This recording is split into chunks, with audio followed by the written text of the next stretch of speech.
Most athletes get enough running-based conditioning in the typical week as a result of playing and training.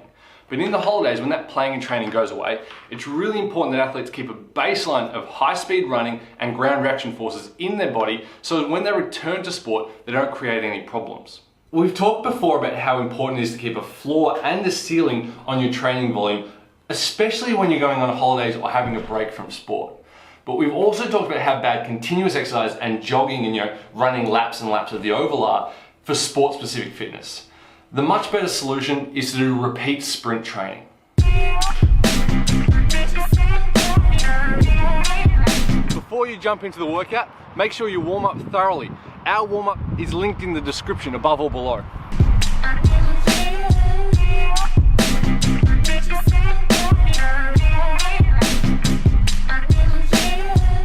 The workout's pretty basic. You just need some space, some cones or anything to mark the distance, and a phone or a stopwatch, something that can give you a timer so you can keep track of how long you're going for. Set up 2 cones or markers 20 meters apart and put a timer on for 10 minutes. Start the clock and sprint from the first cone to the second. It's important here that you sprint all the way from one cone to the second. Only once you pass the finished cone, switch off and decelerate. Turn around, walk back to what was the finish line, which is now the start line, and sprint back towards the first cone. And you're going to repeat this back and forth for the entire 10 minutes.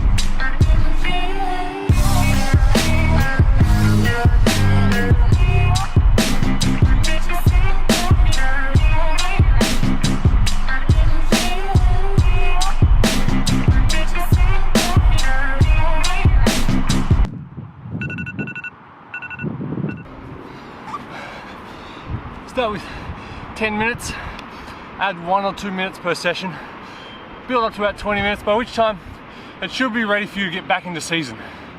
Now, 20s are great no matter what sport you play.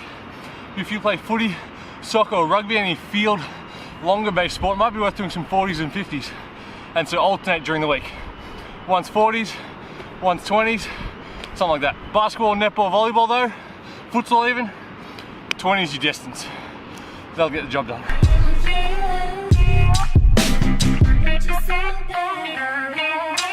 I'm trying to film a video about summer workouts for athletes who are in their summer holidays, and I can't because it's raining. Is that irony? Or is it just Melbourne? I think it's just Melbourne.